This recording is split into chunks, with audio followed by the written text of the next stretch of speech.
and welcome to the Swiss Connection. I'm Susan Masika. If you've been to Switzerland, you may have admired or even swum in beautiful Lake Geneva, flanked on one side by the mountains of France and on the other by the UNESCO Heritage Lavaux Vineyards of Switzerland. But what lies beneath the lake? And is it warming up? Swissinfo's Julia Crawford has been talking to an Australian scientist who has been studying the lake for the past decade. Professor Andrew Barry heads the Environmental Engineering Institute at EPFL, the Swiss Federal Technology Institute in Lausanne, which lies on the shores of Lake Geneva.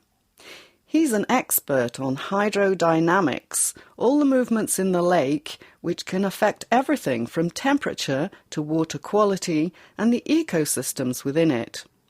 He says Lake Geneva is a fascinating open-air laboratory. It's a very deep lake, and it gives rise to a very rich hydrodynamic system. And that's why this, as an outdoor laboratory, it has the intricate motions and complexity which make it a very interesting and challenging scientific body of water to study. And because of this size, a lot of what we find here in terms of understanding of the lake can apply to other lake systems. And how can your research help the water situation in Lake Geneva in Switzerland? If you could explain simply. But no, what we can do is we can understand how the lake is changing, and therefore we can contribute to the ecological system which is part of the lake. So I'll just give one example. If the lake is warming up, obviously that has an effect on, and it is slowly warming up. The evidence seems fairly clear. It's not so you notice it over time, but with long-term measurements we know that the lake is slowly warming up. But it's not a linear trend. Sometimes it cools down for several years, and then other times it's been warming up. So the whole ecological functioning of the lake depends on the temperature. If something gets discharged into the lake, any river that may or may not contain, let's say, unpleasant dissolved constituents, then you want to know where it goes to and within the lake, how it mixes, how it dilutes, and how it transforms. So our work is addresses this kind of question.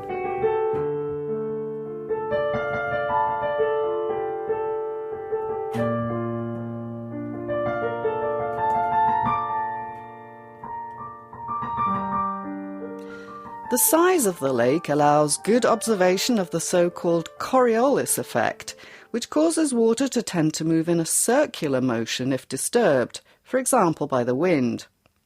This is caused by the rotation of the planet. The depth of the lake allows observation of vertical mixing between surface waters and the deep, cold water.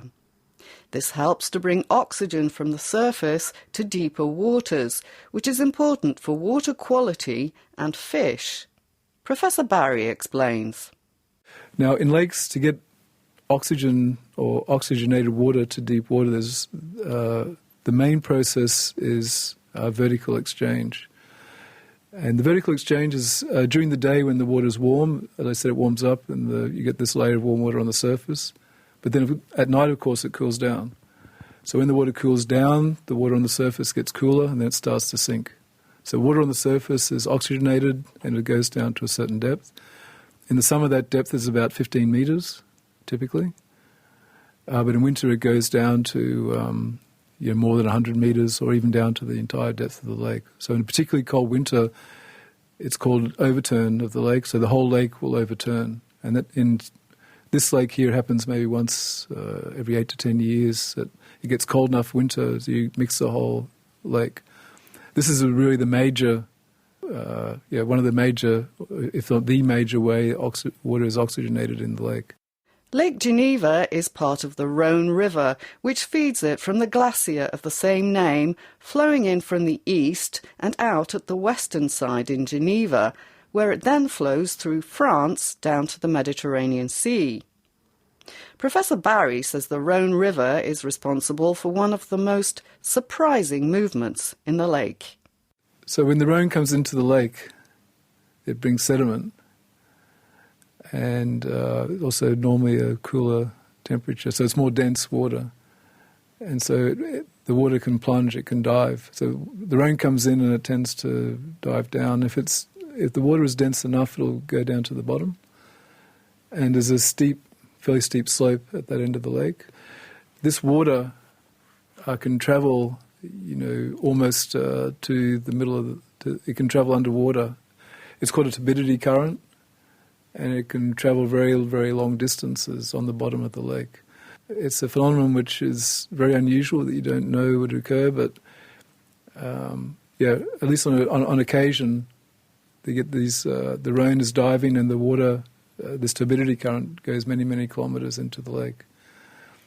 I think when you hear about this thing, but how could it go so far? Because it's got to push water out of the way, etc., etc.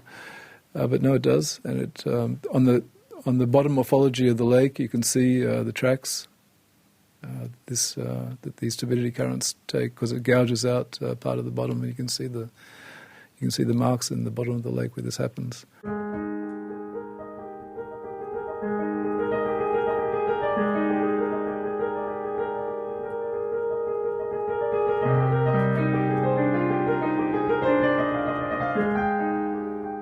Professor Barry's team measures and records currents and water properties around the lake using a mobile catamaran and measuring instruments at various depths.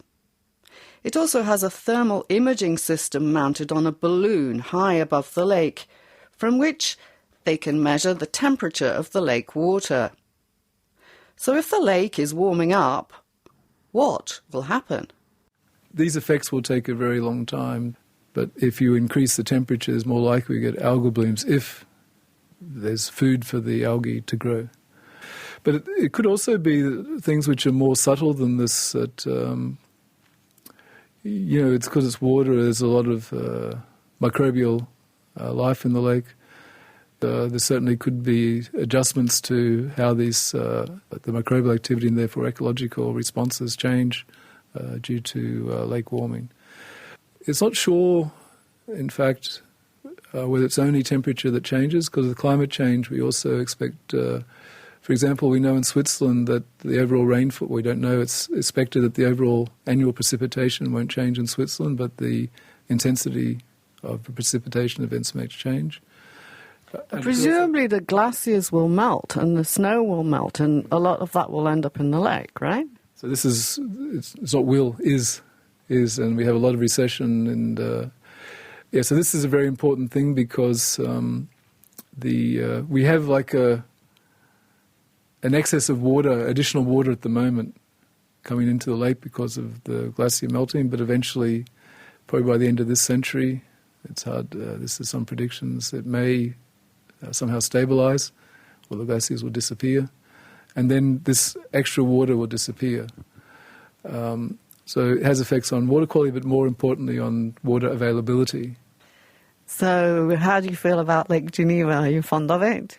There's a cultural, let's say, esteem for this lake in this area, and certainly, like everybody else, I'm very fascinated by the lake.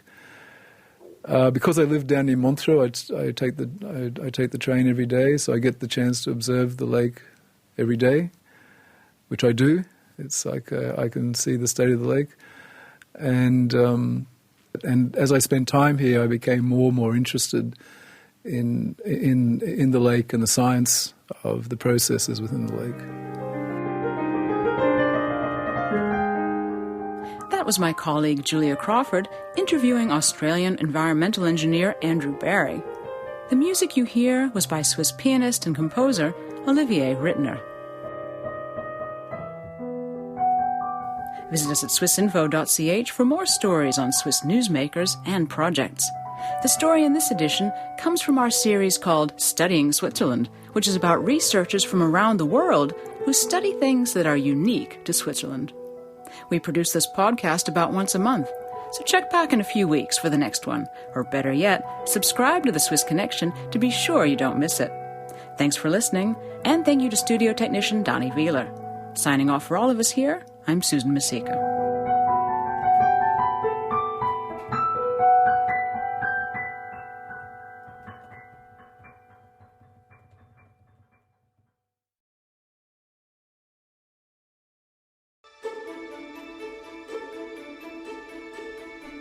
Do you want to polish your knowledge about Swiss elections, referendums and political parties, while at the same time learning more about the quirks of the political system in Switzerland?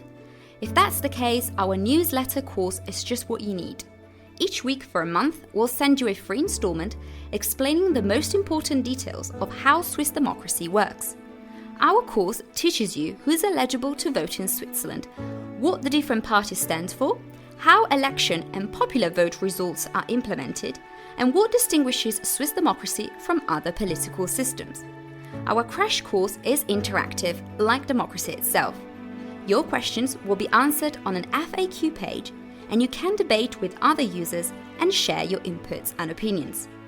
We will also provide links to multimedia articles and videos to help you better understand the Swiss democratic system. Please join us and sign up for the free Democracy Crash Course newsletter at www.swissinfo.ch/democracy.